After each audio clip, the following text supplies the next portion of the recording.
The novelty of the new NBA season has mostly worn off.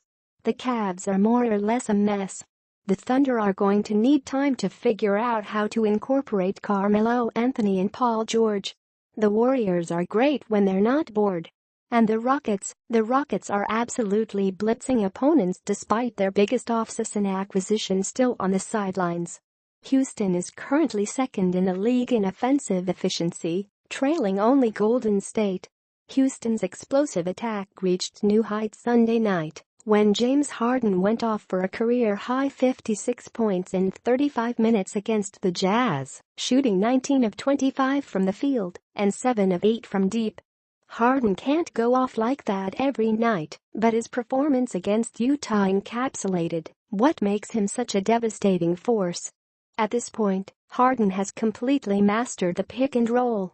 20 years from now, young stars should be going to Harden for pick and roll advice the same way the current generation asks Hakeem Olajuwon for help on their post games.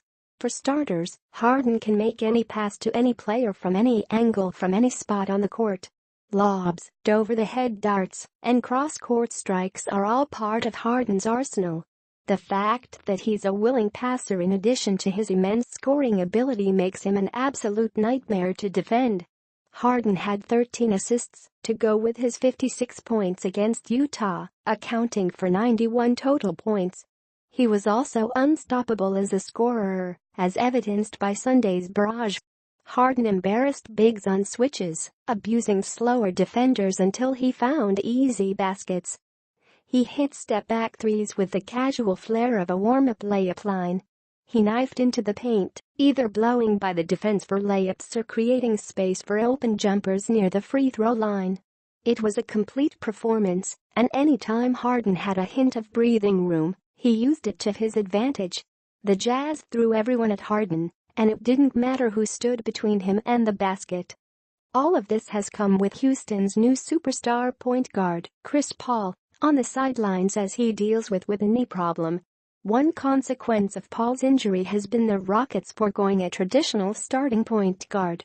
The lineup of Harden, Eric Gordon, Trevor Ariza, Ryan Anderson and Clint Capella is deadly from the perimeter for Houston, with Capella providing an expert role partner for any ball handler.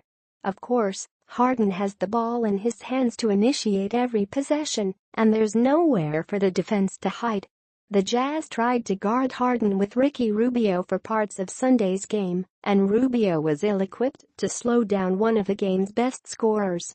That starting unit has been Houston's most effective lineup so far this season. The defense is middle of the road, but the offense has been otherworldly. The Rockets have also found some success, albeit in a very small sample size, with Anderson at center and Gordon and Harden flanked by 3-and-D specialists P.J. Tucker and Luke Mbah. That lineup has a long way to go to prove its potential, but its mere existence shows how many ways Mike D'Antoni can attack opponents. The Rockets' infatuation with the three is also starting to reach absurd levels. Houston is averaging 44.5 three-point attempts a game, 11 more than the second-place Warriors. Anderson is hitting at a 37% clip, while Ariza and Gordon are shooting below their career averages, but making up for the difference through sheer volume of shots. Harden and the Rockets' success could make it slightly difficult to reintegrate Paul when he returns from his injury. Paul actually looked a little lost at times during Houston's opening night win against the Warriors, and he didn't play down the stretch when the Rockets eked out a close victory. It was always going to be tricky to move Harden off the ball with Paul's arrival, and now that Harden seems to be picking up where he left off from his near MVP campaign, it makes even less sense for him to cede control of the offense. Can Paul come back and work himself into the offense as a little bit more of a spot-up shooter? It's interesting to think of Harden screening for Paul, by the way, but defenses would likely happily switch in that scenario. Paul's return is still a good problem for the Rockets to have, and he can also offer them help on the defensive end. Staggering Paul's and Harden's minutes will help alleviate some of the ball-handling concerns, but Houston could need some time to figure out how best to utilize both players when games are tied in the fourth. For now, even without Paul, The Rockets are playing and looking like the second-best team in the NBA behind the Warriors.